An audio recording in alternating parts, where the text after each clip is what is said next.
नमस्कार आप सभी को बिहार राज्य विशेष के करंट अफेयर्स के इस विशेष सेशन में स्वागत है आप सबका। और आपकी परीक्षा की तैयारियों को ध्यान में रखते हुए यदि हम बात करें तो ये आपको दूसरी वीडियो देखने को मिल रही है।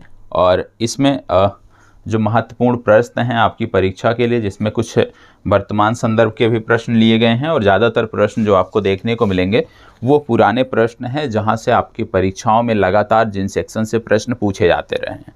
और यदि आपने अभी से पहले, मान लीजिए आपने नहीं देखा हमारा वीडियो, कोई बात नहीं, लेकिन यदि आपने कल से इस सीरीज़ को फॉलो करना प्रारंभ कर दिया है तो 100% मैं विश्वास दिलाता हूं, जितने प्रश्न आपको यहाँ कराए जाते हैं, जितने फैक्ट आपको यहाँ बताए जाते हैं, साथ ही साथ कुछ आपको पीडीएफ के रूप में भी मैं कंटेंट उपलब्ध कराऊंगा।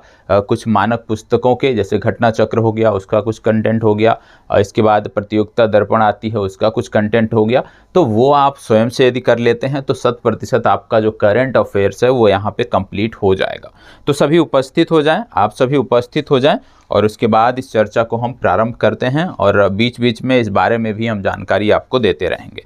आज प्रश्नों की यदि हम बात करें तो प्रश्न संख्या कुल 13 प्रश्न आपको देखने को मिलेंगे। एक अभ्यास प्रश्न कल के लिए आपको दिया जाएगा और उम्मीद करते हैं कि अभी तक यदि आप इन्वॉल्व नहीं होते थे तो अब आगे से आप प्रतिदिन कक्षा में इन्वॉल्व रहेंगे और जो अभ्यास प्रश्न दिया जाता है उसको 100% अनिवार्य रूप से आप कमेंट बॉक्स में उसका जवाब शेयर करेंगे, जिनको सफल होना है। बाकी जिनको भीड़ का हिस्सा बने रहना है, आप भीड़ का हिस्सा बने रह सकते हैं, कोई आपत्ति आपसे नहीं है।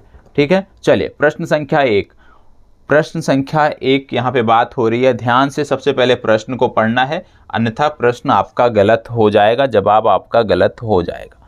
ठीक है, तो सबसे पहले प्रश्न को पढ़ना है। ठीक है, यहाँ पे यदि स्पष्ट ना दिख रहा हो तो मैं आपको क्लियर कर देता हूँ। थोड़ा सा ब्राइटनेस का इशू आता है आपकी कक्षाओं में। ठीक है, और उम्मीद करता हूँ कि अब ये नहीं आएगा, इतने से आप चीज़ों को समझ सकते हैं। यहाँ पे आपको देखने को मिल रहा होगा कि क्या बोला गया है। यहाँ पे बोला गया है, हाल ही में हर पंचायत में पुस्तकालय खोलने वाला पहला जिला कौन सा है। हाल ही में हर पंचायत में पुस्तकालय खोलने वाला पहला जिला कौन सा है देश का, ये आपको बताना है। जामताड़ा, पूर्णिया, बाराबंकी या अलवर, इनमें से कौन सा जिला है जिसमें से आपको देखने को मिलता है कि इस जिला के प्रत्येक पंचायत में आपको पुस्तकालय देखने को मिलेगा। चलिए जवाब दीजिएगा और सभी को जवाब देना है। कुछ फैक्ट यहाँ पे बताए जाते हैं, उनको भी नोट डाउन करने का प्रयास करना है। ठीक है, चलिए सबसे पहली बात, आपने पिछले दिनों पढ़ा था, बहुत सारे लोग आज जामताड़ा को टिक करेंगे। ठीक है, जामताड़ा जिले को टिक करेंगे, लेकिन आप गलत रहेंगे। क्यों? क्योंकि जामताड़ा के संदर्भ में मैंने आपको बताया था कि हर गांव पुस्तकालय वाला। ठीक है, तो याद रखिएगा, 2 टर्म आपको याद रखना है। जब बात की जाए हर गांव पुस्तकालय वाला भारत का पहला जिला कौन सा है, तो आप टिक करोगे जामताड़ा को। ठीक है, तब आप टिक करोगे जामताड़ा को। लेकिन यदि आपसे पूछ लिया जाए हर पंचायत में पुस्तकालय वाला देश का पहला जिला कौन सा है, तब आपको टिक करना है पूर्णिया, बिहार। ठीक है, तो इसका सही उत्तर क्या है? इसका सही उत्तर है पूर्णिया, बिहार। हर पंचायत में पुस्तकालय वाला पहला जिला है आपका पूर्णिया। ठीक है, यदि आपसे बात हो जाए कि हर गांव में, तो आप टिक करोगे जामताड़ा। अब इसके साथ साथ आपको पता होगा, पिछले दिनों मैंने आपको बताया था कि भारत की पहली कार्बन न्यूट्रल पंचायत, और मैंने बताया था कि भारत की पहली कार्बन न्यूट्रल पंचायत जो है ये जम्मू कश्मीर से संदर्भित है। और यदि हम गांव की बात करें, पंचायत की बात करें, इसका नाम है पल्ली गांव पंचायत। क्या था? पल्ली गांव पंचायत, जम्मू कश्मीर। इसको भी आपको याद रखना है। ठीक है, तो इस प्रश्न से इतनी जानकारी है, ये फैक्ट आपको नोट करने हैं। और जो तरीका मैंने आपको बताया है, ठीक है, नोट्स बनाने का जो प्रॉपर तरीका मैंने आपको बताया है, उसी तर्ज पर आपको नोट्स बनाने हैं। ठीक है, चलिए आगे बढ़ते हैं और प्रश्न संख्या 2 देखते हैं। प्रश्न संख्या 2 आपके सामने है, आपको ध्यान से पढ़ना है। और बार बार कह रहा हूं, अभी आप परीक्षा में नहीं हो, ठीक है, तो इसलिए प्रत्येक प्रश्न को कम से कम 2 बार पढ़ना है और अनिवार्य रूप से पढ़ने के बाद ही जवाब देना है। चले, क्या बोला जा रहा है? भारत का पहला शुद्ध ग्रीन हाइड्रोजन प्लांट किस राज्य में चालू किया गया? भारत का पहला शुद्ध हाइड्रोजन ग्रीन प्लांट किस राज्य में चालू किया गया, आपको बताना है। चलिए बताइएगा, किस राज्य में चालू किया गया? असम, गुजरात, केरल, तेलंगाना। कहाँ पे प्रारंभ किया गया है आपको बताना है। क्या कह रहा है? भारत का पहला शुद्ध ग्रीन हाइड्रोजन प्लांट किस राज्य में चालू किया गया। और आपको बता दें, ये जो कंपनी है इसका नाम है ऑयल इंडिया लिमिटेड। क्या कंपनी है? ऑयल इंडिया लिमिटेड, याद रखिएगा, oil India limited. Oil India limited नामक ये कंपनी है, इसके द्वारा यह शुरू किया गया है। ठीक है, अब किस राज्य में शुरू किया गया है? यदि हम राज्य की बात करें तो आपको बता दें ये राज्य है असम। कहाँ शुरू किया गया है? असम राज्य में शुरू किया गया है, ये आपको नोट कर लेना है। अब यहाँ पे आगे मैं बता देता हूँ कुछ चीज़ें और, जैसे सबसे पहले यहाँ पे गुजरात विकल्प में आपको असम के बाद दिया होगा, तो आपको पता होगा जब बात आती है गुजरात की तो भारत का सबसे बड़ा लिथियम आयन बैटरी प्लांट, पिछले दिनों मैंने बताया था, भारत का सबसे बड़ा लिथियम आयन बैटरी प्लांट जो लगाया गया था, ये कहाँ लगाया गया था? ये गुजरात में लगाया गया था। नोट कर लीजिएगा जिनको नहीं याद है। इसके साथ साथ भारत के पहले पोर्टेबल सोलर रूफटॉप सिस्टम का उद्घाटन कहाँ किया हाल ही में? ये गांधीनगर में किया गया, यह भी गुजरात से संबंधित है। तो दो फैक्ट यहाँ पर आपको नोट करने हैं गुजरात से संबंधित, कि भारत के पहले पोर्टेबल सोलर रूफटॉप प्लांट का उद्घाटन जो है गांधीनगर में किया गया, साथ ही साथ भारत का सबसे बड़ा लिथियम आयन बैटरी प्लांट जो है वो लगाया गया गुजरात में।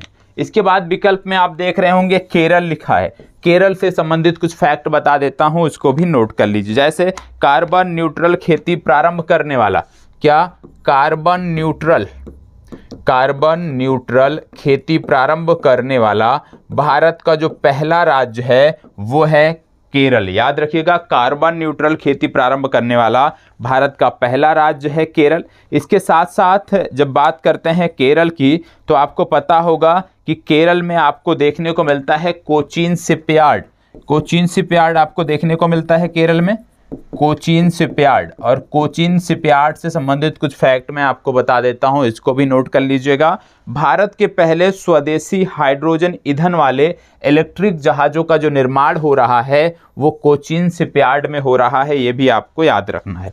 भारत के पहले स्वदेशी हाइड्रोजन ईंधन वाले इलेक्ट्रिक जहाज़ों का जो निर्माण करेगा वो शिपयार्ड हमारा है कोचीन शिपयार्ड, इसको भी याद रखना है। अब बचा है यहाँ पे तेलंगाना। चलो इसके बारे में भी कुछ बता देता हूँ फैक्ट। तेलंगाना के बारे में आपको पता होगा कि फसल विविधीकरण पैटर्न सूचकांक के रूप में दर्ज करने वाला देश का पहला राज्य है तेलंगाना। क्या?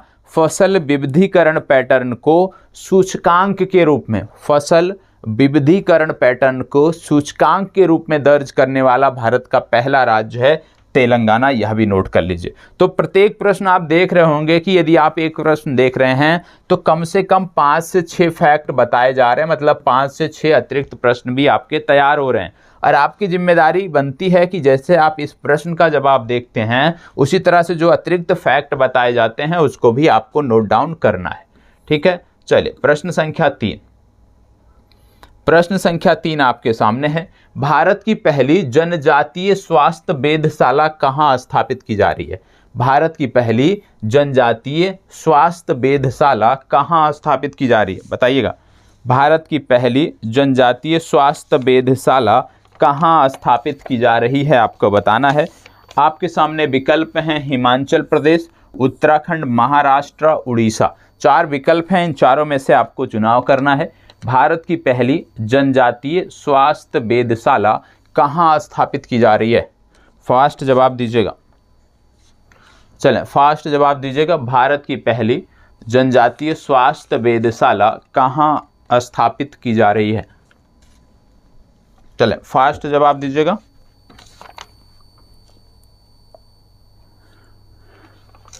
कहाँ स्थापित की जा रही है? इसका उत्तर है ओडिशा। देखो मैं एक आदत खराब है, उड़ीसा, उड़ीसा नहीं है, अब ये ओडिशा बोलते हैं।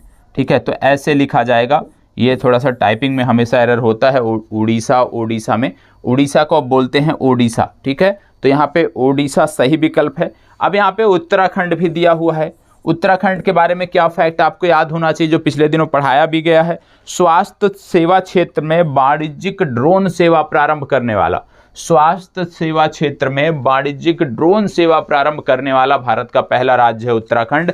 पिछले दिनों मैंने आपको बताया है, ठीक है, ये होना चाहिए। फिर बात आ रही है महाराष्ट्र लिखा है। महाराष्ट्र के बारे में क्या पता होना चाहिए? महाराष्ट्र के बारे में आपको पता होना चाहिए भारत के पहले जीन बैंक कार्यक्रम को मंजूरी देने वाला, भारत के पहले जीन बैंक कार्यक्रम को मंजूरी देने वाला जो पहला राज्य है वो है महाराष्ट्र, ये आपको पता होना चाहिए, ठीक है। इसके साथ साथ tap in tap out, tap in tap out सुविधा प्रारंभ करने वाला पहली जो डिजिटल बस चलाई गई है वो कहाँ चलाई गई है? महाराष्ट्र में। टैप इन टैप आउट सुविधा वाली पद्धति पर जो पहली बस चलाई गई है वो कहाँ चलाई गई है? महाराष्ट्र में, यह भी आपको पता होना चाहिए, ठीक है। चलिए आगे बढ़ते हैं। प्रश्न संख्या 4, प्रश्न संख्या 4 क्या कह रहा है? ध्यान दीजिएगा। ग्लोबल सिल्क सिटी नेटवर्क का हिस्सा बनने वाला पहला भारतीय शहर कौन सा है? ग्लोबल सिल्क सिटी नेटवर्क का हिस्सा बनने वाला पहला भारतीय शहर कौन सा है? गुरुग्राम, बेंगलुरु, आइजॉल, नई दिल्ली, इनमें से कौन सा है आपको बताना है। चलिए जवाब दीजिएगा, इनमें से कौन सा है आपको बताना है। क्या बोला जा रहा है? ग्लोबल सिल्क सिटी नेटवर्क का हिस्सा बनने वाला भारत का पहला शहर कौन सा है? इन 4 विकल्पों में आपको अपना चुनाव करना है। फास्ट सभी जवाब दीजिए, आपके पास 10 सेकेंड का समय है, बताएं। चलें, इसका सही उत्तर है बेंगलुरु, ठीक है। कर्नाटक की राजधानी बेंगलुरु जो है ग्लोबल सिटी नेटवर्क में शामिल होने वाला भारत का पहला शहर है। आपको पता होगा यहाँ विकल्प में लिखा है गुरुग्राम। गुरुग्राम से संबंधित फैक्ट, सबसे पहला अंतर्राष्ट्रीय सोलर अलायंस, ठीक है, अंतर्राष्ट्रीय सौर गठबंधन, इसका मुख्यालय आपको देखने को मिलता है। और भारत का पहला विश्व शांति केंद्र, भारत का पहला विश्व शांति केंद्र कहाँ पर स्थापित किया गया है? विश्व शांति केंद्र, तो ये भी स्थापित किया गया है गुरुग्राम में। तो याद रखिएगा, भारत का पहला विश्व शांति केंद्र कहाँ स्थापित किया गया है? गुरुग्राम में स्थापित किया गया है। यहाँ पे नई दिल्ली भी लिखा है। नई दिल्ली के बारे में पिछले दिनों मैंने क्या बताया कि खादी के लिए भारत का पहला उत्कृष्टता केंद्र, खादी के पहले उत्कृष्टता केंद्र का जो उद्घाटन है वो नई दिल्ली में किया गया है, यह भी आपको पता होना चाहिए। इसके साथ साथ आपको बता दें, अभी हाल ही में एक शहद गांव, एक गांव को भारत का पहला शहद गांव घोषित किया गया है, ठीक है, हनी जिसको आप बोलते हैं, ठीक है, जो मक्खियों से प्राप्त होता है, मधुमक्खियों से, उसकी बात हो रही है। तो याद रखिएगा भारत का पहला शहद गांव कौन सा है? तो इसके बारे में आप हमें बताओगे, इसके बारे में आप हमें बताओगे।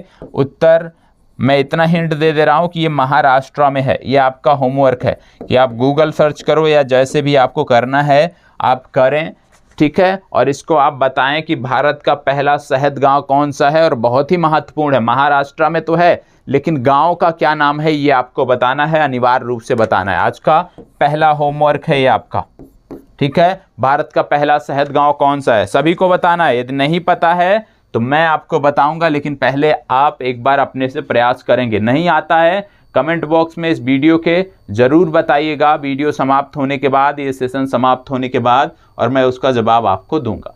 वैक्यूम आधारित तो सीवरेज सिस्टम अपनाने वाला भारत का पहला शहर कौन सा है? पहले भी इसके बारे में मैंने बताया है, बताएं। वैक्यूम आधारित सीवरेज सिस्टम अपनाने वाला भारत का पहला शहर कौन सा है? चलें फास्ट जवाब दीजिएगा। वैक्यूम आधारित सीवरेज सिस्टम अपनाने वाला भारत का पहला शहर कौन सा है? जो आप में से रेगुलर जुड़े रहे हैं निश्चित रूप से उनका जवाब सही आएगा, और इसका सही उत्तर है आगरा, ठीक है। उत्तर प्रदेश का आगरा जो है यह पहला शहर बना है। अब यहाँ पे आप देख रहे होंगे गांधीनगर। गांधीनगर कहाँ पे पड़ता है? गुजरात में पड़ता है। तो गुजरात से संबंधित कुछ फैक्ट आपको बता देता हूं जो आपको पता होना चाहिए आपकी परीक्षाओं की दृष्टि से। सबसे पहले भारत की पहली पोर्टेबल सौर छत प्रणाली, अभी आपको बताया गया था, भारत की पहली पोर्टेबल सौर छत प्रणाली जो है ये कहाँ शुरू की गई? ये स्वामी नारायण अक्षरधाम मंदिर जो गुजरात में पड़ता है वहाँ पे शुरू की गई, ये आपको पता होना चाहिए। दूसरा आपको बता दें कि भारत के पहले डेयरी, यदि हम बात करें डेयरी कम्युनिकेशन रेडियो का नाम क्या है? भारत के पहले dairy communication, dairy communication radio का क्या नाम है? तो इसका नाम भी आपको पता होना चाहिए, इसका नाम है दूधवाणी और प्रधानमंत्री ने इसका उद्घाटन किया था। ठीक है, दूधवाणी क्या है? ये डेयरी कम्युनिकेशन रेडियो है, ये आपको पता होना चाहिए और गुजरात में भारतीय प्रधानमंत्री ने इसकी शुरुआत की है। ठीक है, अब यहाँ पे आप देख रहे होंगे पटना, पटना के बारे में आपको पता होना चाहिए सबसे पहली बात कि पटना बिहार की राजधानी है। ठीक है, अब बिहार की राजधानी है तो बिहार से जुड़ा हुआ एक फैक्ट नोट कर लीजिए। क्या नोट करना है? गांवों के लिए गतिशील मानचित्र लागू करने वाला, गांवों के लिए गतिशील मानचित्र, गांवों के लिए गतिशील मानचित्र लागू करने वाला, गांवों के लिए गतिशील मानचित्र लागू करने वाला भारत का पहला राज्य है बिहार, ये आप नोट कर लीजिएगा। अब यहाँ पे आपको देखने को मिल रहा होगा गंगटोक, ये तोक नहीं है टोक होता है, गंगटोक। गंगटोक किसकी राजधानी है? सिक्किम की राजधानी है। तो आइए सिक्किम के बारे में भी नोट कर लेते हैं। सिक्किम के बारे में क्या हमें याद रखना है? आपको याद रखना है ऑनलाइन भवन निर्माण अनुमति प्रणाली लागू करने वाला, ऑनलाइन भवन निर्माण अनुमति प्रणाली लागू करने वाला पूर्वोत्तर भारत का पहला राज्य है सिक्किम। ठीक है, ये आपको पता होना चाहिए। ठीक, चलिए आगे बढ़ते हैं और देखते हैं प्रश्न संख्या 6। इसको बताएं, स्टील के कचरे से बनी स्टील स्लैग सड़क भारत के किस राज्य में बनाई गई? स्टील के कचरे से बनी स्टील स्लैग सड़क भारत के किस राज्य में बनाई गई? जवाब दीजिएगा। स्टील के कचरे से बनी स्टील स्लैग सड़क भारत के किस राज्य में बनाई गई? चलिए बताइएगा, फास्ट जवाब दीजिएगा। इसके बारे में भी मैंने बताया है, आप ये इनकार नहीं कर सकते।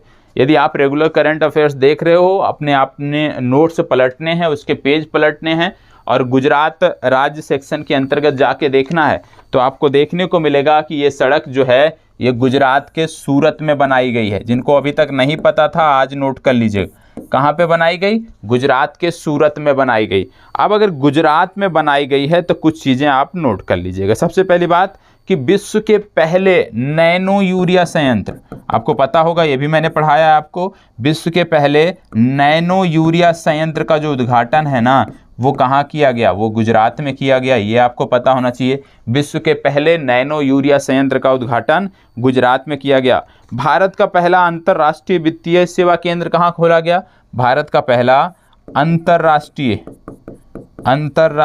वित्तीय सेवा केंद्र, वित्तीय सेवा केंद्र ये कहाँ खोला गया? ये खोला गया गांधीनगर, और गांधीनगर कहाँ है? गुजरात में है, यह भी आपको पता होना चाहिए। भारत का पहला अंतर्राष्ट्रीय वित्तीय सेवा केंद्र। इसके साथ साथ यहाँ पे विकल्प में आपको देखने को मिल रहा है महाराष्ट्र। तो महाराष्ट्र से संबंधित अभी कुछ फैक्ट देखा था, कुछ और नोट कर लीजिए। कृषि निर्यात नीति, पहला नोट करिए, कृषि निर्यात नीति बनाने वाला भारत का पहला राज्य, कृषि निर्यात नीति तैयार करने वाला भारत का पहला राज्य है महाराष्ट्र। ठीक है, दृष्टिहीनों के लिए भारत का पहला, याद रखिएगा, जैसे अभी आपने देखा था कि दुग्ध के क्षेत्र में, उसी तरह से है, दृष्टिहीनों के लिए भारत का पहला रेडियो चैनल कौन सा है? रेडियो अक्ष, याद रखिएगा, दृष्टिहीनों के लिए भारत का पहला रेडियो चैनल है रेडियो अक्ष, यह भी आपको पता होना चाहिए। दृष्टिहीनों के लिए भारत का पहला रेडियो चैनल है रेडियो अक्ष, और यह नागपुर में चलाया गया, नागपुर में आप कह सकते हो खोला गया। इसके साथ साथ तीसरा आप नोट कर सकते हैं, प्रवासी श्रमिक आवाजाही ट्रैकिंग करने के लिए जो ऐप था वो किसने बनाया था? प्रवासी श्रमिकों की आवाजाही को ट्रैक करने के लिए जो ऐप बनाया था वह भी आपको पता होगा, महाराष्ट्र सरकार ने बनाया था। बहुत पहले मैंने इसके बारे में आपको बताया था।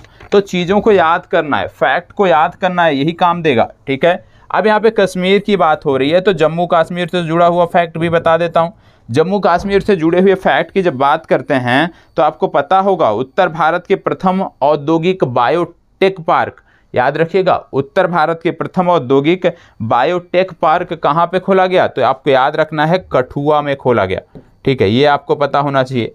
ठीक है, राजस्थान भी विकल्प में है, तो तो राजस्थान के बारे में भी कुछ जान लेते हैं। देश का सबसे ऊंचा मेडिकल टावर, याद रखिएगा, देश का सबसे ऊंचा मेडिकल टावर, देश का सबसे ऊंचा मेडिकल टावर, ये कहाँ से संदर्भित है? ये राजस्थान से संदर्भित है।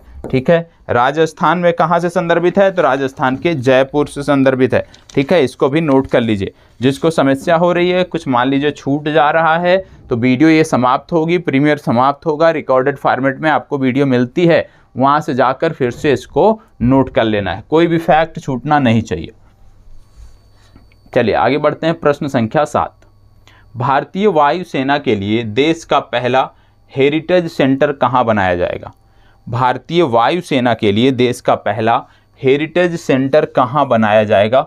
चंडीगढ़, नई दिल्ली, कोयम्बटूर, मुंबई, बताएं कहाँ बनाया जाएगा? फास्ट जवाब दीजिएगा। भारतीय वायुसेना के लिए देश का पहला हेरिटेज सेंटर कहाँ बनाया जाएगा? सभी को जवाब देना है, सभी को प्रयास करना है कि इस प्रश्न का सही जवाब दें। ठीक है, चलें बताएं, देश का पहला हेरिटेज सेंटर कहाँ बनाया जाएगा? फास्ट जवाब दीजिएगा। देश का पहला हेरिटेज सेंटर कहाँ बनाया जाएगा?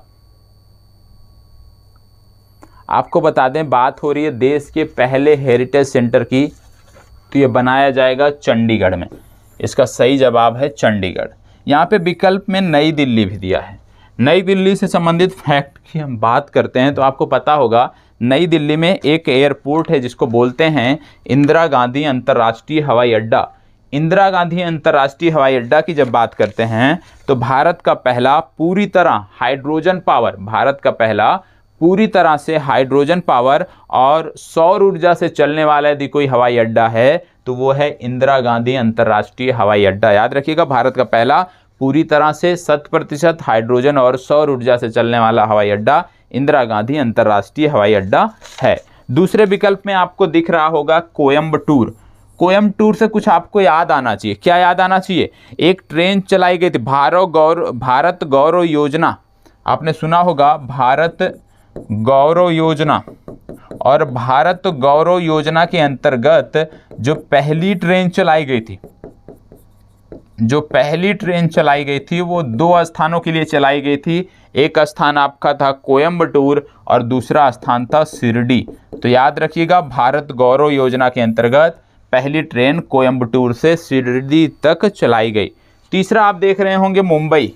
मुंबई की जब बात करते हैं तो मुंबई महाराष्ट्र की राजधानी है, आप जानते हैं। यहाँ भी एक अंतर्राष्ट्रीय हवाई अड्डा है जिसको बोलते हैं छत्रपति शिवाजी महाराज अंतर्राष्ट्रीय हवाई अड्डा। तो छत्रपति शिवाजी महाराज अंतर्राष्ट्रीय हवाई अड्डा जो है, ये हाइब्रिड बिजली परियोजना का उपयोग करने वाला देश का पहला हवाई अड्डा है। याद रखिएगा, हाइब्रिड बिजली परियोजना का उपयोग करने वाला भारत का पहला हवाई अड्डा कौन सा है? तो छत्रपति शिवाजी महाराज हवाई अड्डा है। याद रखिएगा, जब बात किया जाए 100% सौर ऊर्जा से, जब बात किया जाए 100% हाइड्रो पावर से चलने वाला देश का पहला हवाई अड्डा कौन है, तो आप टिक करोगे इंदिरा गांधी अंतर्राष्ट्रीय हवाई अड्डा। लेकिन जब आपसे पूछ लिया जाए कि हाइब्रिड बिजली परियोजना से 100% संचालित होने वाला देश का हवाई अड्डा कौन सा है, तो आपको बताना है कि वो हवाई अड्डा है मुंबई का छत्रपति शिवाजी महाराज हवाई अड्डा। ठीक है, चलिए आगे बढ़ते हैं। प्रश्न संख्या 8, इसको बताएं, हाल ही में किस बाल्टिक देश में भारत ने पहली बार दूतावास खोला? क्या बोला जा रहा है? हाल ही में किस बाल्टिक देश में भारत ने पहली बार दूतावास खोला? बताएं।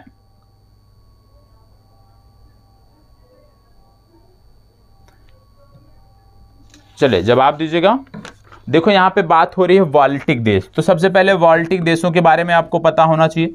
ठीक है, बाल्टिक देशों की जब हम बात करते हैं तो आपको बता दें, बाल्टिक देशों में मुख्यतः 3 देशों का नाम लिया जाता है, लेकिन एक चौथा भी इसमें आता है।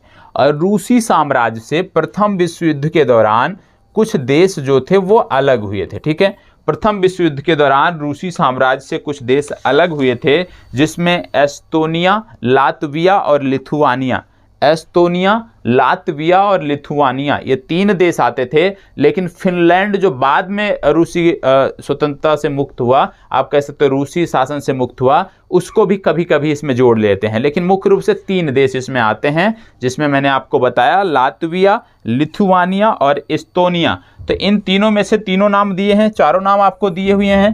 तो यहाँ पे बोला जा रहा है भारत ने पहली बार दूतावास किसमें खोला, तो ये देश है आपका लिथुआनिया। लिथुआनिया में भारत ने पहली बार दूतावास खोला है, ये आपको पता होना चाहिए। ठीक है, चलिए आगे बढ़ते हैं। प्रश्न संख्या 9, इसको बताएं।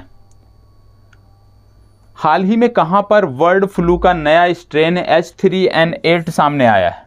बर्ड फ्लू का नया स्ट्रेन कहां पे सामने आया है, आपको बताना है। 4 यहाँ पे विकल्प हैं, देशों के नाम है डेनमार्क, चीन, भारत, इक्वाडोर। इनमें से कौन सा है आपको बताना है। चलें बताएं, जवाब दीजिएगा। देखो सभी को प्रयास करना, क्योंकि ये ऐसा तो है नहीं कि नवीनतम है, ऐसा तो है नहीं कि आज के करंट अफेयर्स में पिछले 1 सप्ताह के हैं, ये पुराने हैं। पुराने हैं तो कम से कम आपको इनके बारे में जानकारी होनी चाहिए। यदि नहीं है तो आपको सोच लीजिए कि आपको करंट अफेयर्स पे कितना मेहनत करने की ज़रूरत है।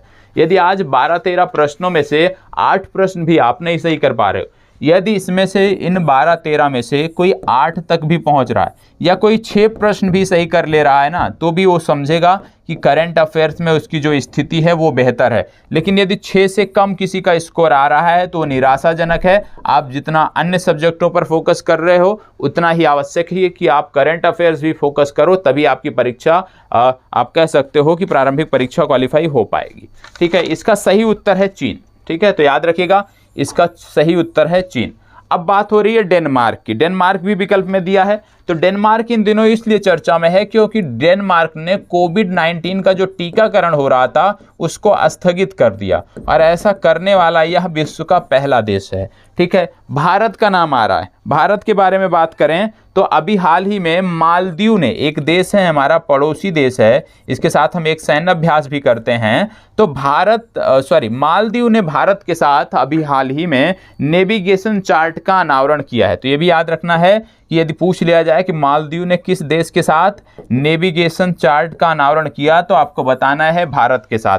होमवर्क नंबर 2 आपका, भारत मालदीव के साथ कौन सा सैन्य अभ्यास करता है। कल मैंने सेशेल्स के साथ बताया था, याद होगा आपको, सेशेल्स के साथ कौन सा सैन्य अभ्यास हम करते हैं। आज मैं पूछ रहा हूं आपको कि हम मालदीव के साथ कौन सा सैन्य अभ्यास करते हैं। और एक चीज़ और याद रखिएगा, जब आप सैन्य अभ्यास नोट करते हैं तो इन सभी सैन्य अभ्यास को एक ही पेज पर नोट करना है, जिससे जब भी किसी सैन्य अभ्यास के बारे में आप पढ़ें तो कम से कम जाके पूरा रिवाइज कर लें। सैन्य अभ्यास कल वाले और आज जिसकी मैं बात कर रहा हूँ सबको एक ही पेज पे नोट करना है। होमवर्क नंबर 2, भारत मालदीव के साथ कौन सा सैन्य अभ्यास करता है। अब एक देश यहाँ पे आपको देखने को मिल रहा होगा, इक्वाडोर। इक्वाडोर इस समय बहुत चर्चा में है, और विशेष रूप से जो जंतु प्रेमी हैं वो इस कानून को बहुत पसंद कर रहे हैं। क्यों? क्योंकि जंगली जानवरों को भी कानूनी अधिकार दे दिया है इसने। तो जंगली जानवरों को भी कानूनी अधिकार प्रदान करने वाला विश्व का पहला देश है इक्वाडोर। जंगली जानवरों को कानूनी अधिकार प्रदान करने वाला विश्व का पहला देश है इक्वाडोर, यह भी आपको याद रखना है। ठीक है, चलिए आगे बढ़ते हैं, इसको बताएं। हाल ही में सबसे बड़ी इलेक्ट्रिक 3 व्हीलर फैक्ट्री किस राज्य में स्थापित की गई। हाल ही में सबसे बड़ी इलेक्ट्रिक 3 व्हीलर फैक्ट्री किस राज्य में स्थापित की गई, बताएं। हाल ही में सबसे बड़ी 3 व्हीलर फैक्ट्री किस राज्य में स्थापित की गई। 4 विकल्प हैं आपके सामने, इन चारों में से आपको अपना जवाब देना है, बताएं। और ये राज्य वही है जहां पर एशिया के सबसे बड़े बौद्ध थीम पार्क का उद्घाटन किया गया था। एशिया के सबसे बड़े बौद्ध थीम पार्क का यहाँ पे उद्घाटन किया गया था, वही राज्य है। ये बात हो रही है किसकी, ये बात हो रही है तेलंगाना की। याद रखिएगा, ये बात हो रही है तेलंगाना की। चलिए आगे बढ़ते हैं, प्रश्न संख्या 11। हाल ही में किस देश में विश्व का सबसे लंबा सस्पेंशन पुल पर्यटकों के लिए खोल दिया गया है, बताएं। किस देश में सबसे लंबा सस्पेंशन पुल पर्यटकों के लिए खोल दिया गया। देखो इस तरह के प्रश्न ऐसे आएंगे नहीं, ठीक है, लेकिन याद रखिएगा क्योंकि इससे मिलते जुलते काफ़ी प्रश्न हैं। इसका सही उत्तर मैं बता दे रहा हूँ, चेक गणराज्य है, ठीक है। इसी के साथ इससे मिलता जुलता है विश्व का सबसे लंबा कांच वाला ब्रिज। विश्व का सबसे लंबा कांच वाला ब्रिज जो हाल ही में पर्यटकों के लिए खोल दिया गया है, तो आपको बताना है विश्व का सबसे लंबा कांच वाला ब्रिज जो है, जो हाल ही में पर्यटकों के लिए खोला गया है, वो है वियतनाम, ठीक है। वो कहाँ पे है? वो है वियतनाम। हालांकि इस तरह के प्रश्न नहीं आएंगे लेकिन याद रखना है हमें, ठीक है। फिर इसके बाद आता है कुवैत, यहाँ पे दिया हुआ है। कुवैत के बारे में क्या याद रखना है? कुवैत के बारे में आपको नोट करना है कि दुनिया का सबसे बड़ा पेट्रोलियम अनुसंधान खोलने का इसने निर्णय लिया है। तो याद रखिएगा दुनिया का सबसे बड़ा, विश्व का सबसे बड़ा पेट्रोलियम अनुसंधान केंद्र कहाँ खुलेगा? कुवैत में खोला जाएगा, ठीक है। इसके बाद है एल सल्वाडोर। एल सल्वाडोर पिछले दिनों चर्चा में था, क्यों? क्योंकि ये विश्व का पहला देश बना था जिसने बिटकॉइन मुद्रा को आधिकारिक मान्यता दे दी। बिटकॉइन को आधिकारिक मान्यता देने वाला पहला देश बना था एल सल्वाडोर। और अब एक देश और सामने आ गया है, वो है मध्य अफ्रीकी गणराज्य। मध्य अफ्रीकी गणराज्य, और मध्य अफ्रीकी गणराज्य ने भी बिटकॉइन को मान्यता दे दी है। तो बिटकॉइन को आधिकारिक रूप से मान्यता देने वाले दो देश हैं, पहला है एल सल्वाडोर, दूसरा है मध्य अफ्रीकी गणराज्य, ठीक है। चले आगे बढ़ते हैं, इसको बताएं। नाटो की साइबर रक्षा इकाई में शामिल होने वाला पहला एशियाई देश कौन सा है? यह प्रश्न किसी का गलत नहीं होना चाहिए, ठीक है, किसी का भी गलत नहीं होना चाहिए। इस प्रश्न को यदि आप गलत करते हैं फिर आपको थोड़ा सा समझना पड़ेगा, आपकी प्रश्न शैली जो है उस पर थोड़ा सा आपको काम करना पड़ेगा। यदि किसी का भी ये जवाब, ये प्रश्न गलत होता है, ठीक है, अंदाज लगा कर नहीं, मतलब बिना किसी तर्क के, बिना किसी थॉट के यदि आप इसका जवाब देते हो तो गलत बात है। यदि ईमानदारी से कारणों को जानते हुए इसका जवाब आप देते हैं और उसके बाद भी गलत होता है तो निराशाजनक है। बताएं, 4 विकल्प हैं, दक्षिण कोरिया, उत्तर कोरिया, चीन, भारत। नाटो की साइबर रक्षा इकाई में बात हो रही है, नाटो की बात हो रही है, याद रखिएगा। सभी का जवाब मुझे इस पर चाहिए, उसके बाद ही हम आगे बढ़ेंगे। चलें और फास्ट, जो लोग बचे हैं वो भी जवाब दे सकते हैं, जल्दबाजी में मत दीजिएगा, पहले ध्यान से प्रश्न को समझिएगा, 2 बार पढ़िएगा और समझने का प्रयास करिएगा। जल्दबाजी में करेंगे तो गलत हो जाएगा। देखो सबसे पहली बात, मान लो जिनको कुछ भी नहीं पता है, मान लो आपको इसके उत्तर के बारे में नहीं पता है, ठीक है, आपको गेस करना है, तो आप कैसे गेस करोगे? सबसे पहले किसकी बात हो रही है? नाटो की। ध्यान से सुनिएगा, नाटो की बात हो रही है। नाटो का यदि नेतृत्व की बात करें तो कौन करता है? अमेरिका के नेतृत्व में ये गठबंधन है, आप जानते हैं एक सैन्य गठबंधन है। किसके नेतृत्व में है? अमेरिका के नेतृत्व में है, ठीक है। और आपको पता होगा अमेरिका ने अभी हाल ही में चीन को प्रत्युत्तर देने के लिए क्वाड का गठन किया था। फिर इसके बाद I2U2 का गठन हुआ, ठीक है। तो कहीं ना कहीं आप देखेंगे, ठीक है, क्या चीज़ें आपको देखने को, इसके साथ साथ आपने देखा मालाबार सैन्य अभ्यास हुआ था, ठीक है, वो आपने देखा था, कई सारे देश इसमें सम्मिलित हुए थे। तो इससे आप क्या देख सकते हो, मैं क्यों इसको बता रहा हूं कि नाटो का गठन अमेरिका के नेतृत्व में हुआ है। तो नाटो में कोई भी ऐसा सदस्य नहीं होगा जो अमेरिका का चिर प्रतिद्वंदी हो। तो अमेरिका का चिर प्रतिद्वंदी कौन है इसमें? आपको पता है उत्तर कोरिया भी है, आपको पता है चीन भी है। तो 2 तो इसमें हो गए बाहर, चीन और उत्तर कोरिया हो गए बाहर, ठीक है। अब बचा 2 विकल्प, भारत और दक्षिण कोरिया। आप जानते हैं भारत की बात, कि भारत जो है पंचशील सिद्धांतों को मानने वाला देश है, किसी भी गठबंधन में नहीं, इस प्रकार के गठबंधन में नहीं जाना चाहेगा और नहीं जाएगा। ये इसकी अपनी अलग से थॉट प्रोसेसिंग है, ठीक है। यदि आप विदेश नीति थोड़ा बहुत पढ़े होंगे तो आप इसको समझ सकते हैं। अब बचा कौन? दक्षिण कोरिया। तो आपका दक्षिण कोरिया उत्तर सही है। तो इसका सही विकल्प क्या है? दक्षिण कोरिया, याद रखिएगा। तो इस तरह से कई प्रश्न आपकी परीक्षा में होते हैं जिनका जवाब आपको नहीं पता होता है, लेकिन यदि आप प्रश्न को समझने के लिए बैठते हो, प्रश्न को समझने में समय देते हो तो आप सही कर देते हो, ठीक है। चलिए आगे बढ़ते हैं। मंकी पॉक्स वायरस से ग्रसित मरीजों के लिए 21 दिन का क्वारंटीन अनिवार्य करने वाला विश्व का पहला देश कौन सा है? मंकी पॉक्स आप जान रहे हो इन दिनों बहुत बढ़ रहा है, हालांकि इससे बहुत चिंताजनक नहीं है। जो डेथ रेशियो है वो बहुत ज़्यादा नहीं है, बहुत कम है डेथ रेशियो, तो इस पर आपको घबराने की ज़रूरत नहीं है। जैसे कोविड के संदर्भ में यदि हम बात करें तो हमारी जो मृत्यु दर थी वो बहुत ज़्यादा थी, ठीक है, रिकवरी दर जो थी वो बहुत कम थी। लेकिन जब मंकी पॉक्स की बात करते हैं, रिकवरी दर जो है मंकी पॉक्स का ये बहुत ज़्यादा है, ठीक है। तो ऐसी चिंताजनक स्थिति नहीं है मंकी पॉक्स के संदर्भ में। लेकिन एक देश है जिसने 21 दिन का क्वारंटाइन लगा दिया है जो भी पीड़ित हैं, तो वो देश कौन सा है बताएं? England, Belgium, Bangladesh, America. Fast जवाब दीजिएगा। देखो ये देश आपका है बेल्जियम। कौन सा देश है? बेल्जियम देश आपका है, ठीक है। बेल्जियम भी विकल्प सही उत्तर है। अब यहाँ पे कुछ आपको और देख रहे होंगे, जैसे इंग्लैंड, बांग्लादेश, अमेरिका। इंग्लैंड के बारे में यदि बात करें तो आपको पता होगा, इंग्लैंड के बारे में आप नोट कर सकते हैं, विश्व का पहला देश है जहां पर टैक्सी फ्लाइंग एयरपोर्ट बना है। विश्व का पहला टैक्सी फ्लाइंग एयरपोर्ट जो है वो इंग्लैंड में बना है। विश्व का पहला टैक्सी फ्लाइंग एयरपोर्ट इंग्लैंड में बना है, नोट कर लीजिएगा, ठीक है। बांग्लादेश की बात कर रहे हैं तो बांग्लादेश की राजधानी है ढाका, आप सभी परिचित होंगे। और बांग्लादेश की जो राजधानी ढाका है, इसके बारे में बता दें कि विश्व का सबसे ज़्यादा ध्वनि प्रदूषित शहर यदि कोई है तो वो है ढाका। याद रखिएगा, बांग्लादेश की राजधानी ढाका विश्व का सबसे ज़्यादा ध्वनि प्रदूषित जो शहर है वो आपको देखने को मिलता है। फिर इसके बाद है अमेरिका। अमेरिका की बात करते हैं तो अमेरिका में एक विश्वविद्यालय है जिसका नाम याद रखना है आपको, फ्लोरिडा विश्वविद्यालय, ठीक है।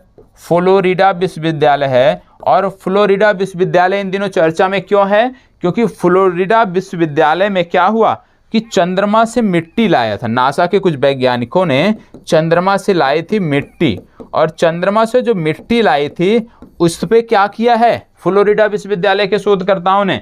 उस पे बीज अंकुरित करने की उपलब्धि दर्ज की है। तो यदि आपसे पूछ लिया जाए चंद्रमा से लाए मिट्टी पर किस विश्वविद्यालय के शोधकर्ताओं ने बीज अंकुरित करने की, आप कह सकते हो, कुशलता व्यक्त की है या बीज अंकुरित करके दिखाया है, तो आपको टिक करना है फ्लोरिडा विश्वविद्यालय या अमेरिका आपको टिक करना है, ठीक है।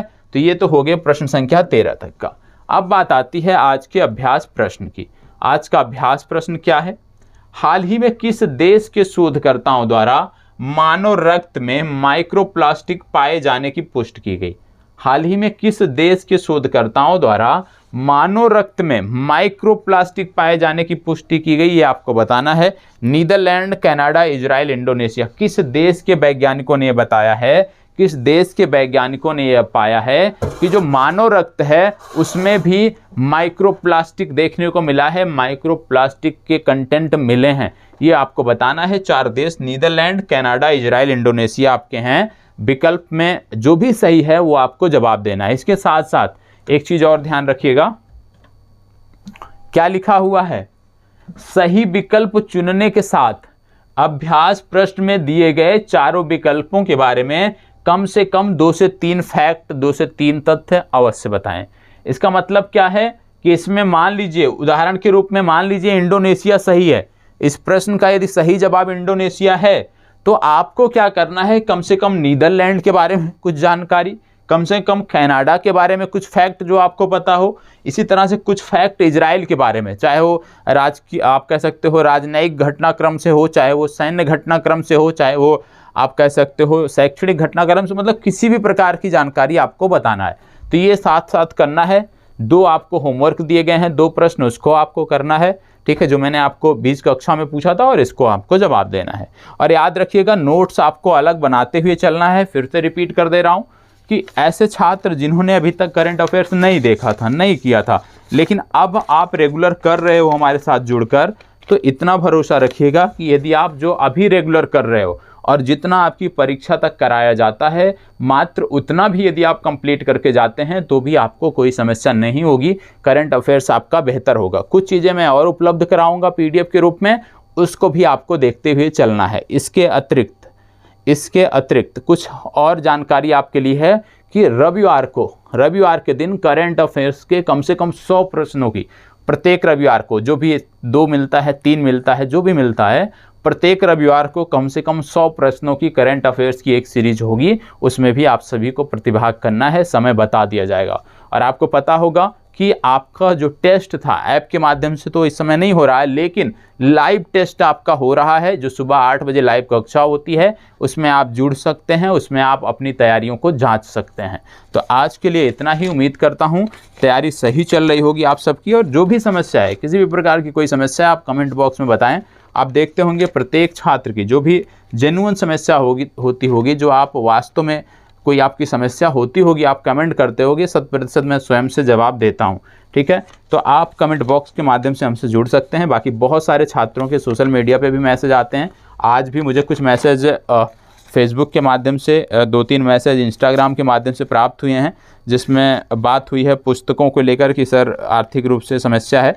तो ऐसे छात्र जो भी हैं, ठीक है, लेकिन याद रखिएगा, यदि आप वास्तव में इस कैटेगरी में आते हैं, वास्तव में आप मजबूर हैं, तभी आप करिएगा। क्योंकि यदि मान लीजिए आप सक्षम हैं खरीदने में, आप सक्षम हैं करने में, और उसके बावजूद आप मैसेज करते हैं और हमारे द्वारा मदद की जाती है, तो आपको देखने को मिलेगा कि वहाँ पे समस्या क्या होती है कि कहीं ना कहीं किसी एक ज़रूरतमंद का जो हक है वो जो है आप ले रहे हो। तो ऐसा काम मत करिएगा। यदि आप वास्तव में मैं समझता हूँ वास्तव में यदि आप इस लायक हैं कि आप तैयारी करना चाहते हैं, लेकिन आर्थिक बाधाएं आती हैं, तो बताइएगा, जितनी हो सकती है उतनी मदद की जाएगी। ठीक है, चलिए, धन्यवाद, बहुत बहुत आभार। इस चर्चा को यहीं पे विराम देते हैं, कल फिर मिलते हैं। तब तक के लिए इसी प्रकार हमारे साथ बने रहें और जो भी प्रश्न आपको दिए गए हैं उसको हल अवश्य करें। ठीक है, चलिए, धन्यवाद।